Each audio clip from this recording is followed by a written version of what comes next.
4000 വർഷങ്ങൾക്ക് മുൻപ് മൺമറഞ്ഞു പോയ ഒരു പുസ്തകം തേടിയുള്ള യാത്രയിലാണ് അതിഥി.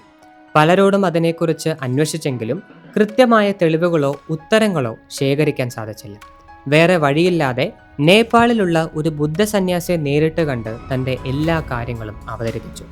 ആ സന്യാസിയാകട്ടെ ഏതാനും നിമിഷങ്ങൾക്കുള്ളിൽ പുസ്തകം എവിടെയുണ്ടെന്ന് കൃത്യമായി പറഞ്ഞു കൊടുക്കുകയും ചെയ്തു. ഇവിടെ ഒരു ട്വിസ്റ്റ് ഉണ്ട്. അവൾ തേടി നടന്ന പുസ്തകത്തിന്റെ രചയിതാവാണ് ഈ ബുദ്ധ സന്യാസി. കാരണം അവൾ നടത്തിയത് ഒരു ഭൗതിക യാത്രയല്ല, മറിച്ചൊരു ആത്മീയ യാത്രയാണ്. And that is called astral projection.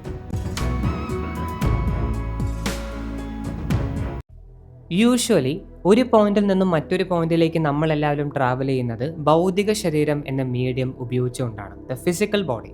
ഇനി എന്തിനാണ് ഈ യാത്ര ചെയ്യുന്നത് എന്ന് ചോദിച്ചു കഴിഞ്ഞാൽ പലതരം അനുഭവങ്ങൾക്ക് വേണ്ടിയാണ്. എന്തിനാണ് എല്ലാവരും ഇടയ്ക്കിടയ്ക്ക് ടൂർ സംഘടിപ്പിക്കുന്നത്, ട്രിപ്പുകൾ സംഘടിപ്പിക്കുന്നത്? അതിലൂടെ ലഭിക്കുന്ന എക്സ്പീരിയൻസസിന് വേണ്ടിയിട്ടാണ്, നല്ല നല്ല അനുഭവങ്ങൾക്ക് വേണ്ടിയിട്ടാണ്. അതാണ് യാത്രകളുടെ ലക്ഷ്യം. ഇനി ഇതേ യാത്ര ഭൗതിക ശരീരം ഇല്ലാതെ ഫിസിക്കൽ ബോഡിയുടെ അഭാവത്തിൽ ചെയ്യാൻ പറ്റിയാലോ? അതിനെയാണ് ആസ്ട്രൽ പ്രൊജക്ഷൻ അഥവാ ആസ്ട്രൽ ട്രാവൽ എന്ന് പറയുന്നത്. ഇവിടെ ഭൗതിക ശരീരമല്ല ഉപയോഗിക്കുക, പകരം നിങ്ങളുടെ സട്ടിൽ ബോഡി, സൂക്ഷ്മ ശരീരമാണ് ഉപയോഗിക്കുക. എന്താണ് സൂക്ഷ്മ ശരീരം? ഇപ്പം മനുഷ്യന് യോഗ പ്രകാരം 5 കോശങ്ങളുണ്ടെന്നാണ് പറയുക. അന്നമയ കോശം, പ്രാണമയ കോശം, മനോമയ കോശം, വിജ്ഞാനമയ കോശം, ആനന്ദമയ കോശം. ഇതൊരു പർട്ടിക്കുലർ ഓർഡറിലാണ് നിലനിൽക്കുന്നത്. ഇതിൽ അന്നമയ കോശമാണ് ഫിസിക്കൽ ബോഡി, അന്നത്താൽ ഭക്ഷണത്താൽ രൂപീകരിച്ച ബോഡി, അതാണ് അന്നമയ കോശം. ആ ബോഡിയെ നമ്മളൊരു പ്ലേസിൽ വെക്കുന്നു. എന്നിട്ട് മനോമയ കോശത്തെയോ മെൻ്റൽ ബോഡിയെയോ പ്രാണമയ കോശത്തെയോ എനർജി ബോഡിയെയോ നമ്മൾ ആഗ്രഹിക്കുന്ന പോയിന്റിലേക്ക് കൊണ്ടുപോകുന്നതിനെയാണ് ആസ്ട്രൽ ട്രാവൽ എന്ന് ക്ലിയർ ആയിട്ട് പറഞ്ഞാൽ നമുക്ക് എക്സ്പ്ലെയിൻ ചെയ്യാൻ സാധിക്കുക. നമ്മൾ ഫിസിക്കലിലൂടെ ട്രാവൽ ചെയ്ത് എന്തെല്ലാം അനുഭവങ്ങൾ നേടുന്നോ അതിനേക്കാളും 200-300 മടങ്ങ് ശക്തിയേറിയ അനുഭവങ്ങൾ ആസ്ട്രൽ ട്രാവലിലൂടെ നമുക്ക് നേടിയെടുക്കാൻ സാധിക്കും. ഈ ആസ്ട്രൽ പ്രൊജക്ഷൻ തന്നെ പല ലെവലുകളിൽ പല ടൈപ്പായിട്ട് സംഭവിക്കാറുണ്ട്. ഈ വീഡിയോ കേൾക്കുന്ന പലർക്കും ഓൾറെഡി നിങ്ങൾ പലതവണ ആസ്ട്രൽ ട്രാവൽ ചെയ്തിട്ടുണ്ടാവും. ചിലപ്പോൾ നിങ്ങൾ അറിഞ്ഞിട്ടുണ്ടാവും, ചിലപ്പോൾ അറിഞ്ഞിട്ടുണ്ടാവില്ല. അതൊരു സർട്ടൺ ടൈപ്പ് ഓഫ് ലെവലാണ്. ഒരുപാട് ആൾക്കാർക്ക് പോപ്പുലേഷനിൽ നടക്കാറുണ്ട്. ഇനി മറ്റ് ചില ലെവൽസ് ഉണ്ട്. എത്ര ജന്മം എടുത്താലും അത് ചെയ്തെടുക്കുക എന്ന് പറയുന്നത് അത്ര ഈസി ആയിട്ടുള്ള കാര്യം ആയിരിക്കില്ല. അതിൽ വൺ ഓഫ് ദ ലെവൽ ആണ് ഡ്രീം പ്രൊജക്ഷൻ എന്ന് പറയുന്നത്. One of the easiest level. സ്വപ്നത്തിലൂടെ നിങ്ങളുടെ സറ്റിൽ ബോഡിയെ പ്രൊജക്റ്റ് ചെയ്യുക എന്ന് പറയും. അതിൻ്റെ ഒരു നല്ലൊരു സിനേറിയോ പറയുകയാണെങ്കിൽ, സോൾ കണക്ഷൻ എന്ന് വിളിക്കുന്ന ചില ബന്ധങ്ങളുണ്ട്. അവരായിട്ട് നമുക്കൊരു നോർമൽ കണക്ഷനല്ല ഉണ്ടാവുക.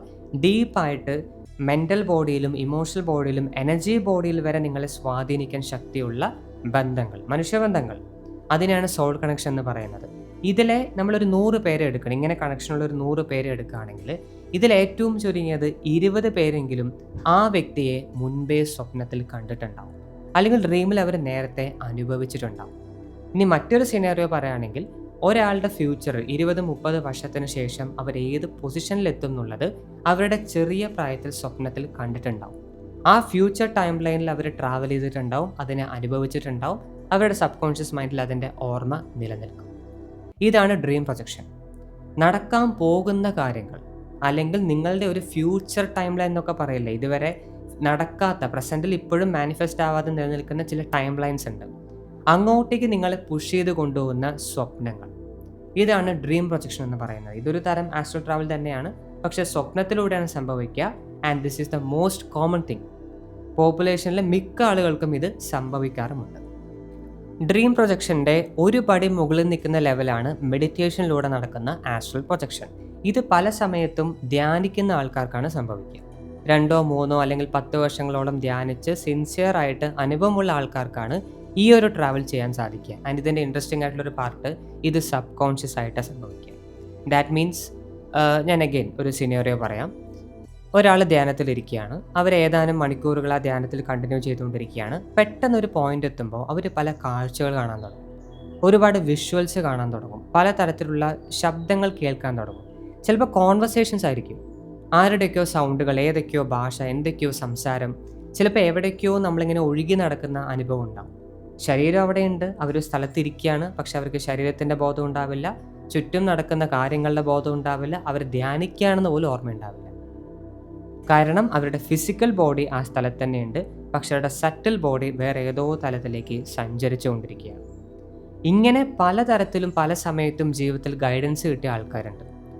മെഡിറ്റേഷൻ ഇങ്ങനെ ചെയ്യും, ഈ സ്ഥലത്തേക്ക് പോകും, ഇന്ന കാര്യത്തിൽ മാറ്റം വരുത്തുമെന്ന് പലതരത്തിൽ വലിയ വലിയ നമ്മൾ ഈ പറയുന്ന ഹയർ ബീങ്സ്, വലിയ വലിയ യോഗികളിൽ നിന്ന് ഡയറക്റ്റ് ഗൈഡൻസ് കിട്ടിയ ആൾക്കാർ ഒരുപാടുണ്ട്. Because they are meditating so much and automatically അവർക്ക് ഇത്തരം ലോകങ്ങളുമായിട്ട് കണക്ട് ചെയ്യാൻ പറ്റും.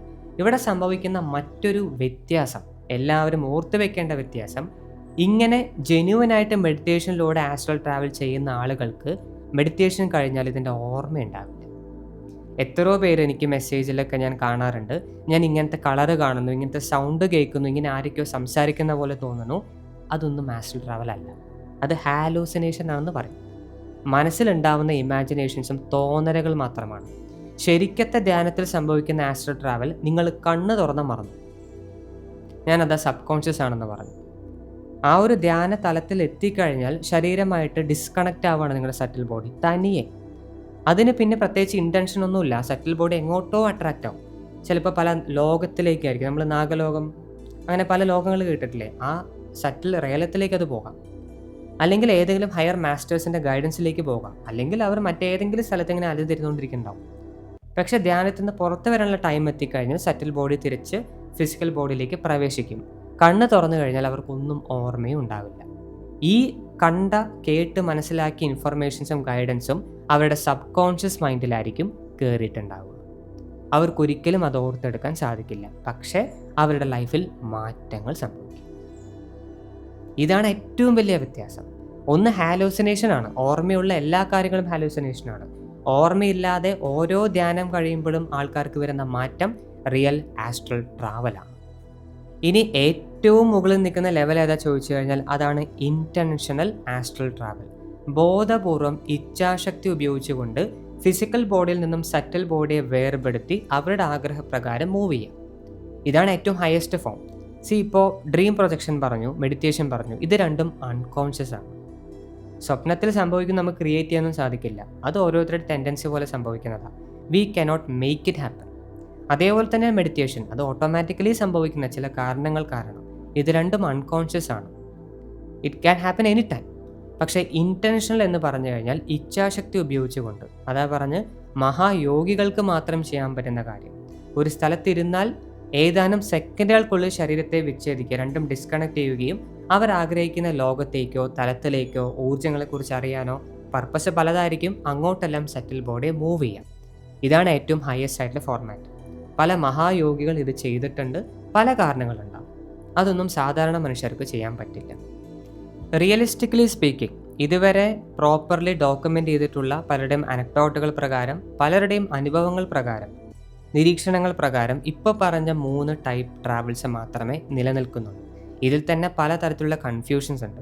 ഇപ്പോൾ യൂട്യൂബിൽ തന്നെ എത്രയോ വീഡിയോസ് ഉണ്ട് അല്ലെ, എങ്ങനെ ആസ്ട്രൽ ട്രാവൽ ചെയ്യണം, 10 മിനിറ്റിൽ ആസ്ട്രൽ ട്രാവൽ ചെയ്യാം, ആസ്ട്രൽ ട്രാവൽ ഗൈഡഡ് മെഡിറ്റേഷൻസ്, അങ്ങനെ പല പല ഐറ്റംസ് ഉണ്ട്. പക്ഷെ ഓർക്കുക, ഇതിൽ ഏത് വേണമെങ്കിലും ആവാം. അതിൽ ആദ്യത്തെ ലെവൽ ഡ്രീം പ്രൊജക്ഷൻ ആർക്ക് വേണമെങ്കിലും സംഭവിക്കാം, എപ്പോൾ വേണമെങ്കിലും സംഭവിക്കാം. മെഡിറ്റേഷൻ അങ്ങനെ എല്ലാവർക്കും ഒന്നും സംഭവിക്കില്ല. പല വർഷങ്ങളോളം ധ്യാനം ചെയ്ത് അനുഭവമുള്ളവർക്ക്, അല്ലെങ്കിൽ ആ ധ്യാനത്തിൻ്റെ തലത്തിൽ ഒരുപാട് ആഴത്തിൽ എത്തിയവർക്ക് ഇത് സംഭവിക്കുള്ളൂ. ദെൻ മൂന്നാമതായിട്ട് പറഞ്ഞ ഇൻറ്റൻഷണൽ, സത്യത്തിൽ ഇതാണ് എല്ലാവരും ആഗ്രഹിക്കുന്നത്. എനിക്ക് ആസ്ട്രൽ ട്രാവൽ ചെയ്ത് അങ്ങോട്ട് പോകണം, ഇങ്ങോട്ട് പോകണം, ഫ്യൂച്ചർ ടൈം ലൈൻ കാണണം, ഇന്ന പേഴ്സണെ മീറ്റ് ചെയ്യണം, ഇന്ന ലോകത്ത് പോകണം, ഫ്ലോട്ട് ചെയ്ത് നിൽക്കണം, പറക്കണം എന്നുള്ള ആഗ്രഹമുള്ളവരൊക്കെ ഈ 3rd ലെവലാണ് ആഗ്രഹിക്കുന്നത്. പക്ഷേ പലർക്കും കേൾക്കുമ്പോൾ തന്നെ ഇഷ്ടക്കേടുണ്ടാവും.